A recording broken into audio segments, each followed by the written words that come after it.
Third and final element of fun and finance.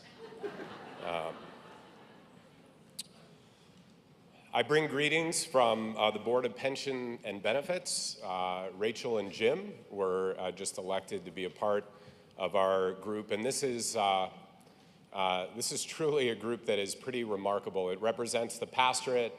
It represents many really talented lay people, lay leaders. Ordered Ministry is also with us, and as many of you know, we have been in a process over the last few years of evaluating what to do with the future of our ministers' pension plan. And so I come today not with a recommendation, but with a different level of understanding as to where we think we are headed, which will likely come to a recommendation at next gather. So please receive this from the Board of Pensions.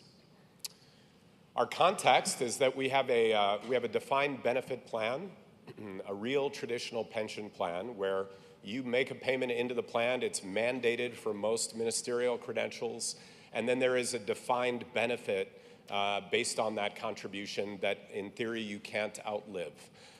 This plan has served us extremely well over many, many decades and currently has a 12.5% contribution rate.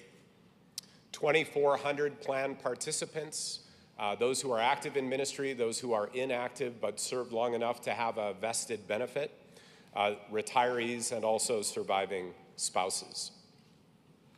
Our review has been driven by a few central themes. One is just looking at our ministerium today, looking at the service pathways they have. We have changed quite a bit in even the last 10 and 15 years. We have no different than lay workers. We have people coming into ministry and staying for shorter periods of time. We have people coming in as second and third career ministers later in life. We have many, many ministers serving in under-resourced areas that have very difficult time accessing this plan. And so we have a plan that is mandated, but really is one size fits some, increasingly a smaller portion of some of who we are.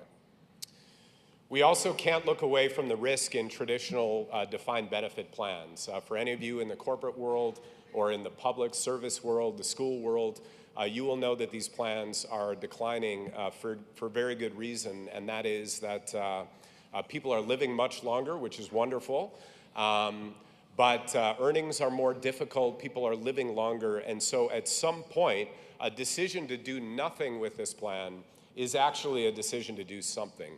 Longer term, we would need to raise the contribution rate from 12.5% higher, or at some point change the benefit formula, because these two items live in tension. Capon Krause, which is our auditor, last year said that they audit roughly 60 benefit plans. Of those benefit plans, 9 are traditional defined benefit plans. Of those 9, 3 are ours. So this is someone who is expert in denominational finance and gives you a sense for both how long we've been able to keep this plan thriving and yet the realities that we're facing. Just by show of hands, non-pastors. So any of you who have worked in outside the pastorate, how many of you had access when you worked, or if you're working now, to a traditional defined benefit pension plan that you can't outlive? Now, keep your hands raised. Of those, how many know, keep your hand up if that plan remains open to people who would enter that company today? Right.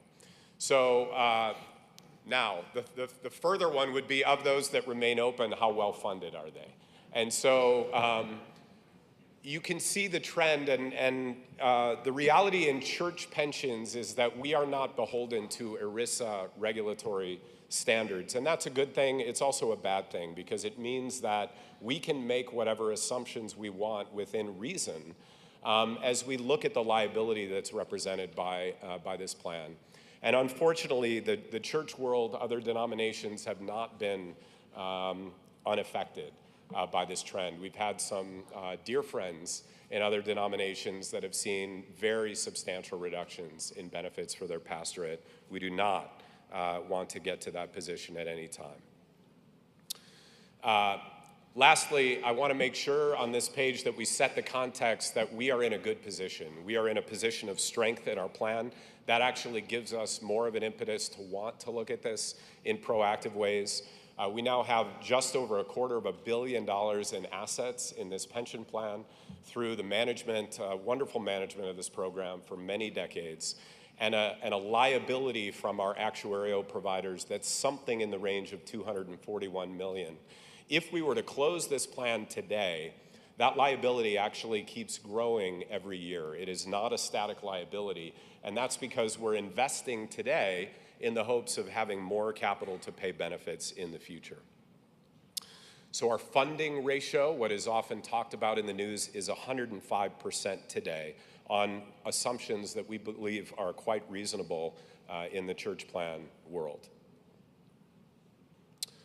So, what are our guiding principles as we've been in this period of evaluation? First of all,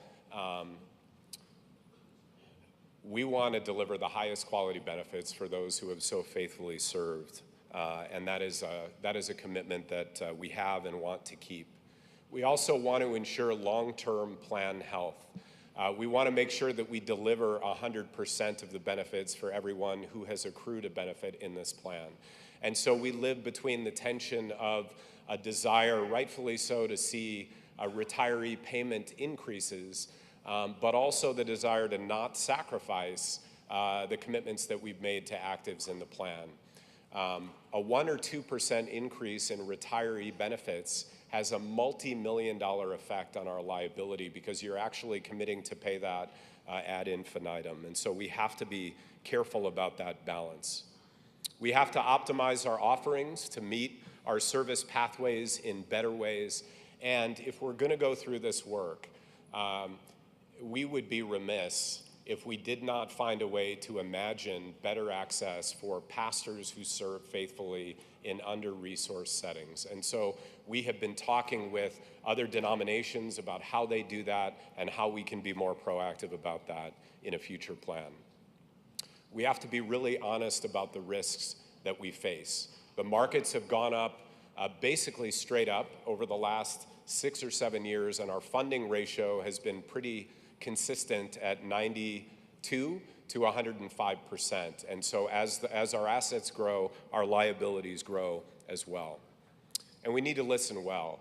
And we have been actively listening. We provided an update last gather after a year of work. We were active with the ministerium at midwinter, had well over 100 pastors come and hear much the same as we'll tell you today. We were active with the ministerium this week. And importantly, I think at the bottom of this page or the next, we have an email that we welcome you to use, which is covpensionfeedback@covchurch.org. That email comes directly to me and also to the pension board. We also need to understand not just the economic implications, but the ministerial implications. So if we end up with a two-plan structure for a little while, how does that work if two pastors are in two plans proceeding to the same call process? And so it's essential that our work is done in concert with developed leaders and ordered ministry. And then lastly, whatever we do needs to be infused with education. And so what a great time. You heard Laverne talk about the Lilly work and Dan Piatzik and the amazing work there. We have Covenant Trust Company, National Covenant Properties, all of these resources to work with us in education around any future changes. So our timeline, active diligence over the last few years, that includes the Board of Pensions and Benefits, which you elect. It includes really an incredible array of advisors from legal advisors, actuarial advisors, liability consultants, investment advisors, all aware of our plans. Ministerium updates and gather updates as we've talked. We also are a part of something called the Church Benefits Association. This is really an incredible ecumenical group of other denomination finance leaders who come together to advocate over things such as the housing allowance, to advocate for purchasing benefits, purchasing benefits together with millions of lives rather than any denomination alone. And we have now met, Steve Dawson and I have toured around and met with other denominations to understand their plan, their process.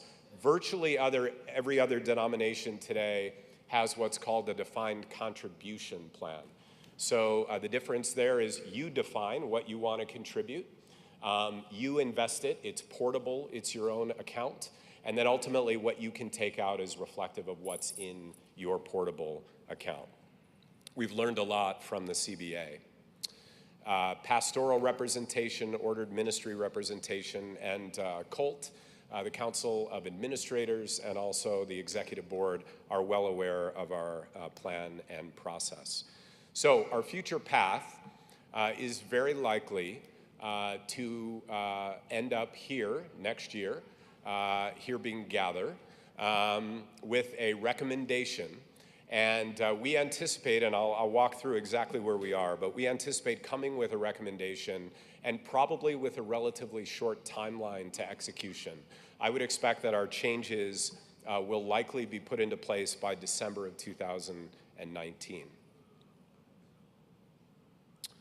Okay, so what are we thinking about? Our board posture has shifted over the last 6 months in particular from should we do something with our defined benefit plan to yes, we think we should. We think we should for any number of reasons. We are operating out of a position of strength, and we are seeing fewer and fewer people served really well by this plan. This plan works exceptionally well if you come into covenant service and you serve for 35 years in a setting that can pay in for 35 years. It's very difficult to beat the benefits provided by this plan. There's a comment that was attributed to Yogi Berra, but it wasn't actually him.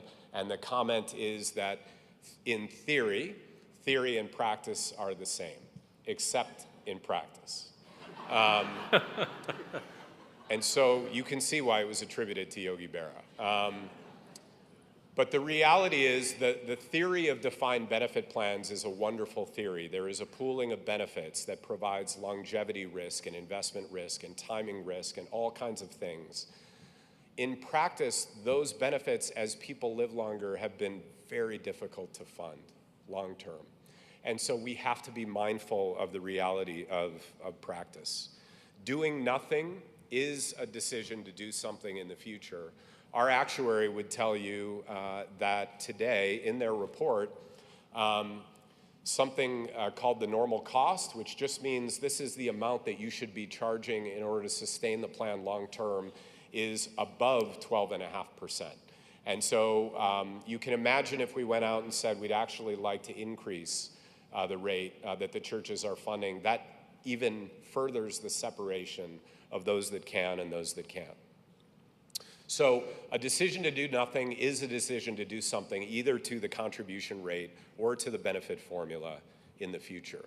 We are working from a position of strength in plan structure and funding, and so there is literally nothing that we are contemplating that has anything to do with reducing accrued participant benefits.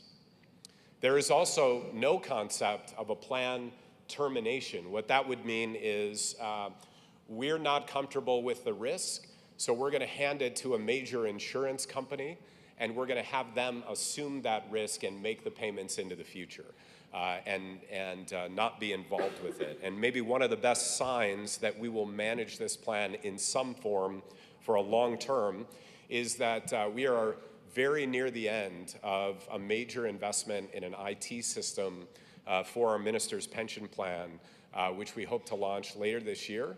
We're beta testing it now. It will give online access to every participant, every church, to see their accrued balance. I know that's a very basic expectation in today's world, but we have literally been operating on a system with little men and women inside it turning cranks. And if you've seen some of our billing statements, literally we have a green bar printer. Half of our ministerium doesn't even know what a green bar printer is. All right. By the way, John, at lunch I had a great conversation with someone from this hotel. I didn't actually know this, but it's amazing.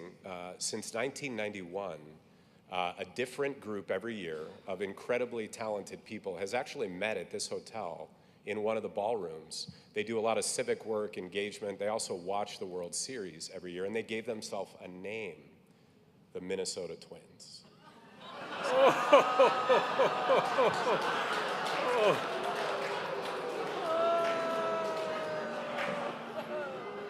All right, all right. Let us have our fun. All right.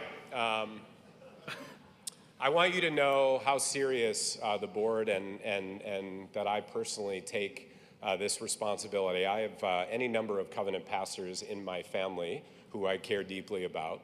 And so this is personal, this is corporate, and we want to care well for you. Because our posture has changed to, yes, we think we should do something, our diligence has changed and will change in the next 12 months to focus on what would the new plan and form look like. If we're not happy with what we find, we don't have to do it. But we're going to stop talking about whether we're going to look at something, and we are going to look at it more deeply. So take this page as the best sense of what we are anticipating, which may change, and a lot of diligence to come. I anticipate that we will bring a recommendation next year to close the defined benefit plan to new participants as of 12/31/19. So this means that if you are in the plan, you are in the plan. If you come in after a certain cutoff date, which will probably not be 12/31/19, then you would be in a new form of plan. The second element is once we close the plan, if that's where we end up, we would offer some selected amendments to the remaining people in the plan. One of the items that anyone who's in the plan is well aware of is at age 65, you start taking your benefit. Right now, it feels like 7 out of 8 pastors at 65 are still working well past 65, and that's incredible. They're still required to pay into this plan.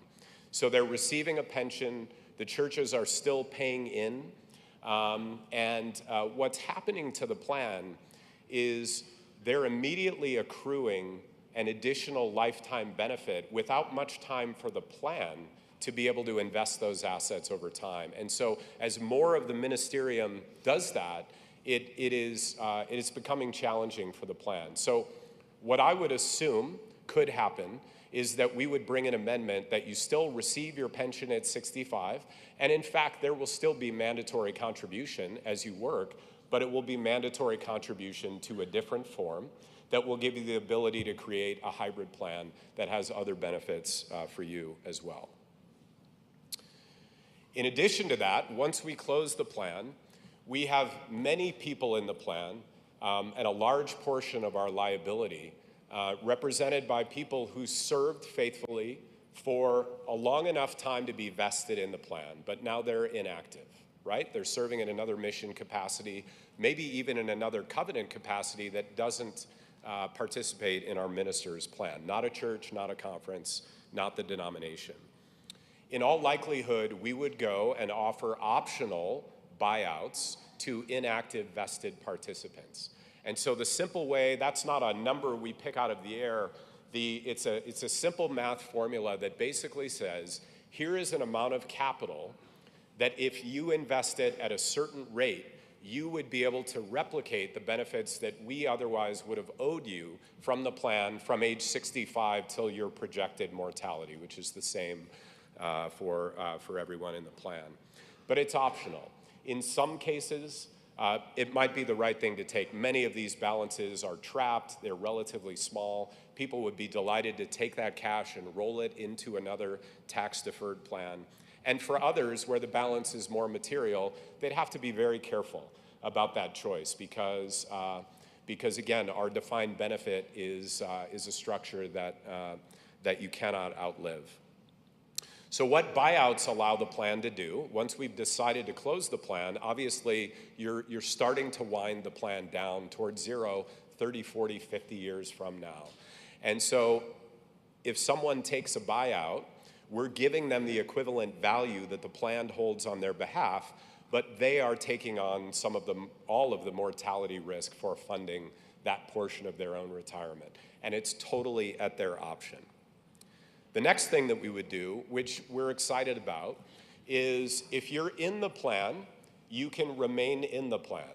But we could also give you the option as an active pastor to irrevocably elect to freeze, not get a buyout, but to freeze your pension benefit. So if your benefit is $1,000 a month, you could irrevocably elect, meaning you can't change this decision, to freeze your benefit at $1,000 a month and join new pastors rolling new contributions into a 403B or a defined contribution plan, creating a hybrid plan for yourself as well. Again, 100% at the option of participants with education in tow. New pastors would roll into a new defined contribution account, as well as any new dollars from people who elected to freeze. We have not decided whether that new plan would be Guidestone, who we use today, or some other form. And again, no decisions have been made at this point. It's just a sense as to where we're headed. We will always have a mandatory plan. We have learned that in our polity, if we don't mandate the care of pastors in retirement, unfortunately, some churches will not look after that as well as they should. So we will never be going away from a mandatory plan. We are talking about what the mandatory level of the plan contribution might be for a defined contribution plan. 10% I've bracketed here as just something that we're evaluating. And yet, what I want to tell you is that for new pastors, over a long enough period of time, at a rate that approximates 10%, with maybe 1 or 2% put in from the pastor, if they're able, becomes incredibly compelling in generating a healthy retirement over time. The other thing I want to let you know is that we're working to evaluate credentials. So today, other than bivocational licenses, which are optional in our plan, and a few serve globally renewable licenses, everyone is mandated to be in this plan. The question is, who would be mandated in a new plan? And we're working with other denominations to evaluate that. One of the things we are really excited about is we were actually just with the Lilly Endowment a few weeks ago, and we're applying for a sustaining grant for our work.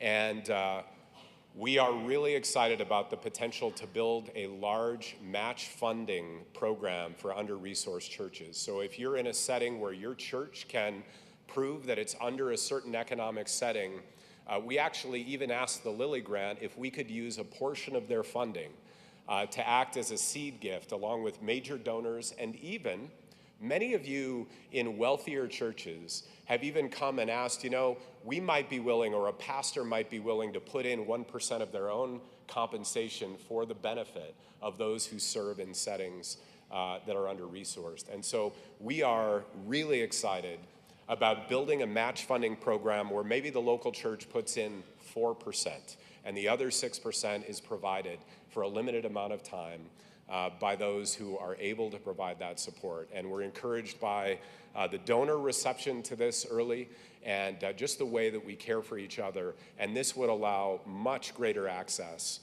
for our sisters and brothers who serve in those settings. And really, it's not worth going through this work if we're not making it more accessible for all. So in closing, the last thing I'd say is just think about the tranches of servants who are affected in this proposed evaluation. If you're a pensioner, and we say pensioner because there are many pensioners who are not retired. If you're a pensioner, if you're receiving a pension, there's no impact. And actually, as we wind down the plan, if that's what we do, as we generate gains, experience gains as we do that, those are the gains that will inure to future benefit increases for those that are in retirement. If you're inactive, but you have a vested benefit in the plan, you have the option for liquidity out of this plan, to take it in cash if it's a small balance, many of them are, to roll it to another plan, to roll it to wherever you're employed today. And I know I can see people in the room who are inactive vesteds who would love that opportunity. Again, 100% at their option. If you're an active, there is no effect if you don't want there to be an effect. But you might have the option to elect this freeze and the creation of a hybrid plan for yourself, fully dependent on your situation, which we would form an educational strategy around. The ministerium in this circumstance, and as happens in almost every other plan closure, would end up with kind of a two-plan environment for a little while. And so I just want you to know that we're having really good discussion on how to lead through that, how to evaluate the consequences of that.